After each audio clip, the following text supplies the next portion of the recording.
Hey, what's up, everybody? It's DJ Modi here coming to you from What Say Radio. I appreciate y'all always tuning in, locking it in with me right here. Make sure you like, subscribe, share the page, share the channel.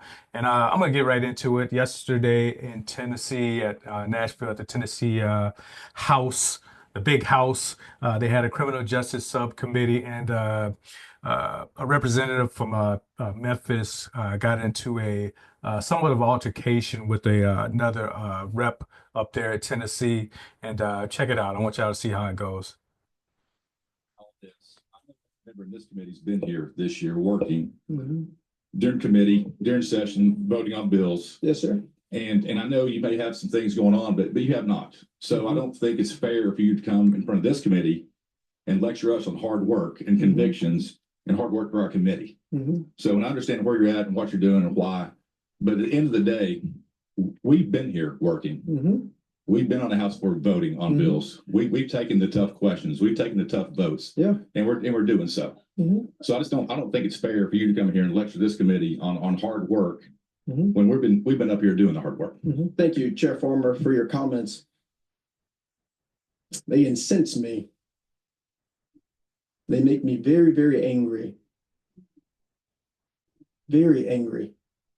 Not just because of the lack of regard, but the disrespect and the same denigrating tone that you used on the State House floor when the vote to expel me happened. It's disrespectful, it's unbecoming, and it's beneath the standard of a person who's supposed to represent in the Tennessee House of Representatives.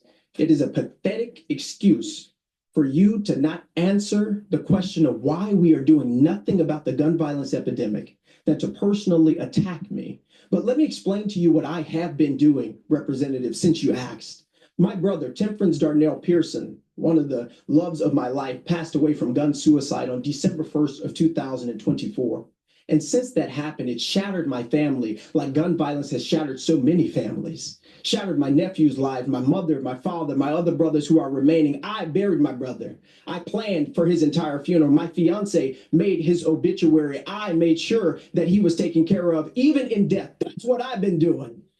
But also, not just that, I went to all of my nephew's schools. I met with their principals and their teachers to ensure that they are okay. I gave them and made sure that they had grief counseling and that they're seeing a psychiatrist. That's what I've been doing. And while you're talking about hard work, you need to realize that our job is not just in this state house with these marble floors. Our jobs are on the streets and in the communities that we serve. And so while you've been here passing bills that have been hurting transgender children, while you've been here passing bills that have been hurting the poor, hurting the marginalized, hurting the disenfranchised, while you've been here passing bills that have not ended poverty, while you've been here passing bills that have not helped people who need Medicaid expansion, while you've been here doing the hard work of making sure that our state is not the state that it can be, because you have decided Representative Pearson. the reality of our situation is only to be Representative Pearson.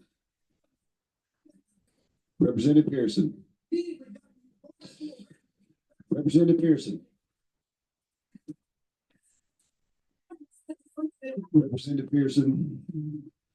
just one more minute, because Chairman Gomer seems to think that he somehow Representative Pearson.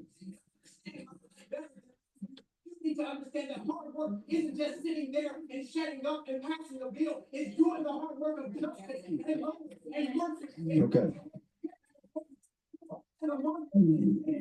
All right. And you're paying and you're harming and it's standing in front of people who you know may not like you, standing in front of people who you know will disrespect you, people who you know will talk down to you, and saying in the honor of people like my brother, in the honor of people who have died from gun violence, in the honor of people who have died from we need to pass better laws. Representative Pearson.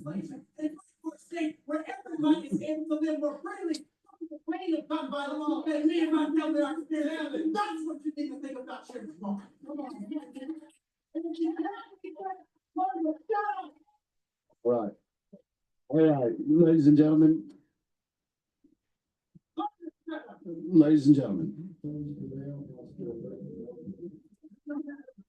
So here's where the situation kind of went left, real left, when Pearson approached. I think his name is Andrew, and you can see got his finger in his face, and yeah, not a good situation here. But check it out.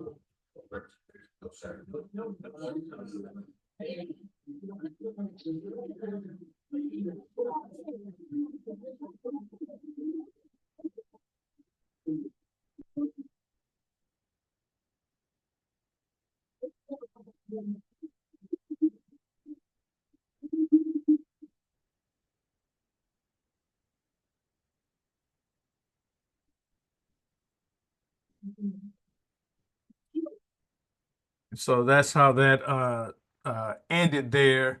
Thank God that there were people that come up and get him, Pearson, before he took it too far. Thank God he didn't touch the man.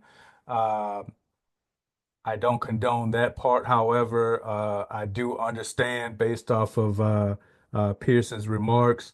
It seems like these two have had a problem with each other back in the past, and so uh, for the representative to totally disregard the work that Pearson has done, I could understand. I can understand where Pearson might be frustrated and, as he stated, angry with this guy and the situation. So, um, again, did he take it too far when he approached the uh, the committee up there and the man, yeah, it was wrong, but again, luckily you had security, you had people there and folks to restrain him and keep him in line before it really, really got out of control.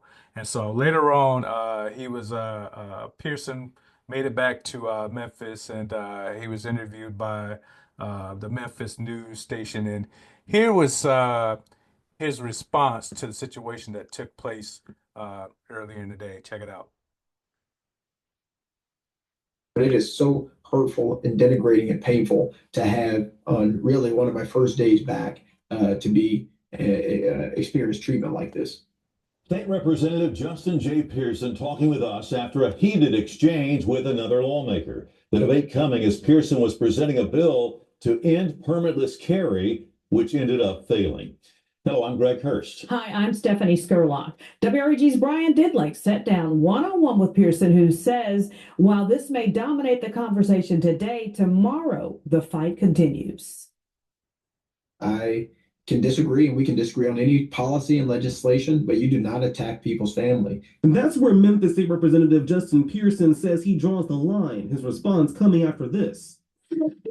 A heated exchange between Pearson and another state representative, Andrew Farmer. The debate starting as Pearson presented House Bill 1392, attempting to end permitless carry. We have the power to do something about the gun violence epidemic, and we don't just have to offer some empty thoughts and prayers. I know every member in this committee's been here this year working during committee, during session, voting on bills. Yes, sir. And I know you may have some things going on, but you have not. This is the first time Pearson had been back at the state capitol since the loss of his brother last December, who died of apparent gun suicide. I wouldn't treat him that way. This wasn't about policy. This was about humanity and dignity and how you treat people. And he was disrespectful. He reached out to State Representative Farmer by phone and email, and at this time have not heard back. But during the exchange, he dismissed Pearson's claims. Representative Pearson, it seems that it's very common in your party when you disagree with a comment. And I was not disrespectful to you. Unfortunately, for today's headline so far, it is talking about the heated argument and exchange between you and Representative Farmer. But what do you want the conversation changed like tomorrow?